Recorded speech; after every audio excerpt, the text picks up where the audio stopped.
Hi friends, in this session I will be discussing about cardiac murmurs. Murmur is a Latin word.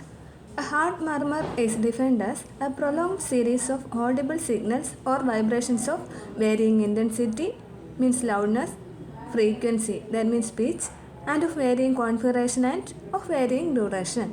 This is the definition of cardiac murmur. There are three types of murmurs: systolic murmurs, diastolic murmurs, and continuous murmurs. Systolic murmur is a heart murmur that occurs during a heart muscle contraction. Diastolic murmur is a heart murmur that occurs during heart muscle relaxation between beats. Continuous murmur means a heart murmur that occurs throughout the cardiac cycle. The duration of a heart murmur depends on the length of time over which a pressure difference exists between two cardiac chambers, the left ventricle and the aorta, the right ventricle and the pulmonary artery or the great vessels.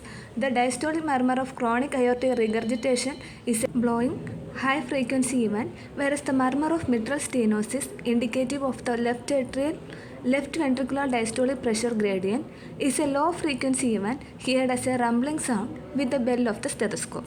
The intensity of cardiac murmurs are graded into 6. Grade 1 means very faint, barely audible. Grade 2 audible but soft. Grade 3 easily audible. Grade 4 easily audible and associated with a thrill. Grade 5 easily audible, associated with a thrill and still heard with a stethoscope only lightly on the chest. Grade 6 murmurs are easily audible, associated with a thrill and still heard with the stethoscope off of the chest. Murmurs of grade 3 or greater intensity usually signify important structural heart disease and indicate high blood flow velocity at the site of murmur production.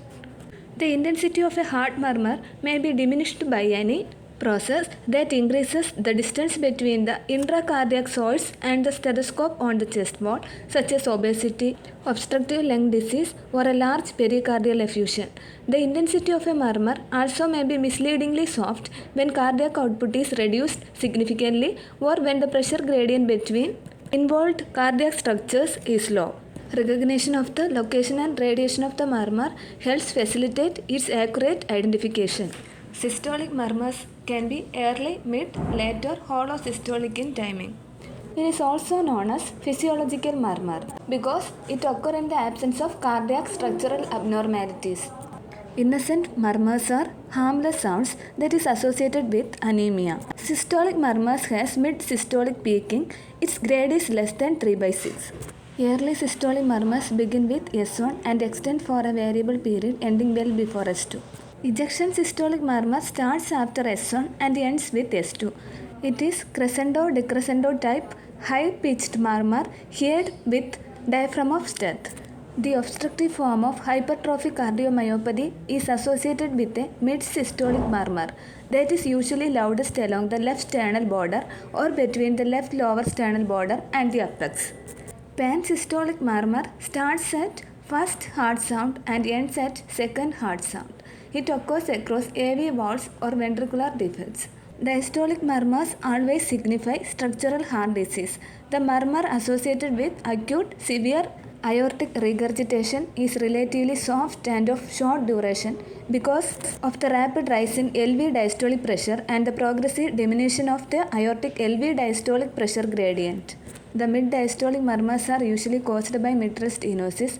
It occurs across the AV valves. The murmur of tricuspid stenosis is similar but drier. The Austin Flint murmur is a rumbling diastolic murmur best heard at the apex of the heart that is associated with severe aortic regurgitation. The Carey-Coombs murmur occurs during acute rheumatic fever. Early diastolic murmurs usually last throughout diastole but are loudest at early diastole, so the term early diastolic murmur is misleading. The murmur is typically caused by aortic regurgitation and is best heard at the left sternal edge with the patient leaning forwards in held expiration. Continuous murmurs are rare in adults. The most common cause is a patent ductus arteriosus. In the fetus, this connects the upper descending aorta and pulmonary artery and normally closes just after birth. Thanks for watching. Please subscribe my channel.